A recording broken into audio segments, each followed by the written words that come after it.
This is what a long-distance marriage during a pandemic looks like. Ian Martin and his wife Pooja first bonded at a book fair.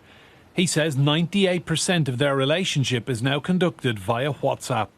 It's not easy. We're in constant touch with each other, and we talk on Skype almost every day. But obviously there's things we'd like to be doing, like, you know, starting a family or whatever. And these things have all been put on hold. I haven't quite moved in. I'm waiting for my husband to join me. While Ian remains stuck in Colchester waiting for a US green card, Pooja is in Washington, D.C., getting things ready for the day they can finally be together. I bought this condo here as our home, and I've been setting it up, but making all the decisions about color and flooring and how to furnish is really challenging on your own when it was intended to be for both of us.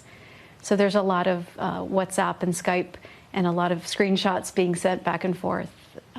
We're making the best of it, but it's been really challenging living apart from one another. The couple have spent just 4 weeks of their 19 months of married life together and are desperate for a UK-US travel corridor. I would politely ask Mr. Biden to look at the current restrictions and see if there is any exemptions that can be made, any way of reopening that travel corridor. I'm not entirely convinced I would waste much breath discussing anything with the British Prime Minister, because he doesn't really seem to have his hands on the levers there. Does it upset you? Hugely. Hugely. I mean, I'm still doing that thing of trying to put a brave face on it now, but, you know, I've been married for 19, 20 months at this point, and I've had so little time with my wife. The organisation, Love Is Not Tourism, has put together a global task force trying to reunite separated families. 50% of their global community haven't seen their partner since the pandemic began. 50% say they hadn't suffered mental health problems prior to the separation. 87% say they're now worried about their mental health.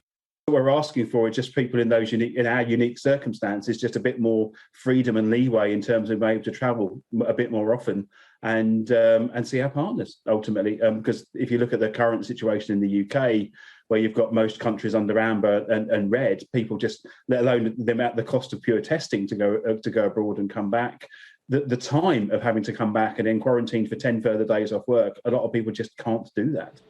The government says it's working on a balancing act between reopening international travel and protecting the vaccine rollout from new variants.